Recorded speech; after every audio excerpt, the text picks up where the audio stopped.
హనుమంతుడు ఎంత బలవంతుడు అంటే రామాయణంలో ఇంద్రజిత్తు వేసిన నాగాస్త్రం బాణానికి రాముని సైన్యం, లక్ష్మణుడు మరియు వానర సైన్యం మొత్తం మూర్చపోయింది. జటాయువు సోదరుడు గరుడు రాగానే నాగాస్త్ర ప్రభావం తొలగిపోయింది. ఎందుకంటే గరుడ పాముల శత్రువు.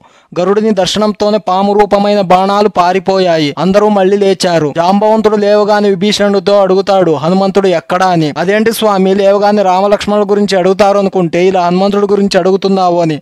చూడు విభీషణ, ఈ పోరాటంలో ఎంతమంది ప్రాణాలు పోయినా అతను ఒక్కడుంటే చాలు, చిటికలు రావణుడి సైన్యం సగం మందిని లేపేస్తాడు అంటాడు. ఈ మాట ఆయన ఎందుకన్నాడంటే, లంకను తగలబెట్టిన ఆయనకు సీతను తీసుకొచ్చేదేం పెద్ద పనేం కాదు. కొండను తీసుకొచ్చిన ఆయనకు వాలిని కొట్టి సుగ్రీవుడికి రాజ్యాన్ని ఇప్పించేదేం గొప్ప పెద్ద కాదు. చిన్నప్పుడే సూర్యుడిని మింగడానికి వెళ్లిన ఆయనకు సైన్యాన్ని లంకకు చేర్చడానికి ఆయనకేం గొప్ప విషయం కాదు. ఇంకా చెప్పాలంటే ఒక్క దూకుతో సముద్రాన్ని దాటి లంక చేరాడు. లంకను తలకిందులు చేశాడు. అశోకవనాన్ని కాల్చి సమస్త రాక్షస సైన్యాన్ని వణికించాడు. రావణుడి రాజధానిలో ఒంటరిగా ప్రవేశించి ధైర్యంగా అల్లకల్లోలం సృష్టించాడు. కోపంగా సీతమ్మపై చూపెత్తిన రాక్షసులను ఎదుర్కొన్నాడు. రావణుడు బంధించినా భయపడలేదు. బలాన్ని చూపించి నగరాన్ని వణికించాడు. జై శ్రీరామ్ అని గర్జించి హనుమంతుడు ఆకాశంలోకి దూకాడు. సముద్రం ఎగిరాడు. పర్వతాలను దాటి నిలగగనాన్ని చీల్చాడు. ఇది బలం కాదు భక్తి, ఇది శరీరం కాదు శివతత్వం. ఇది హనుమంతుడు కాదు, రాముడి సంకల్ప శక్తికి ప్రత్యక్ష రూపం. నేటికి ప్రజలు నమ్ముతారు. ఎక్కడ అసాధ్యం కనిపిస్తే హనుమంతుని పేరు పలకండి, అక్కడే బలం జాగృతమవుతుందని. జై శ్రీరామ్.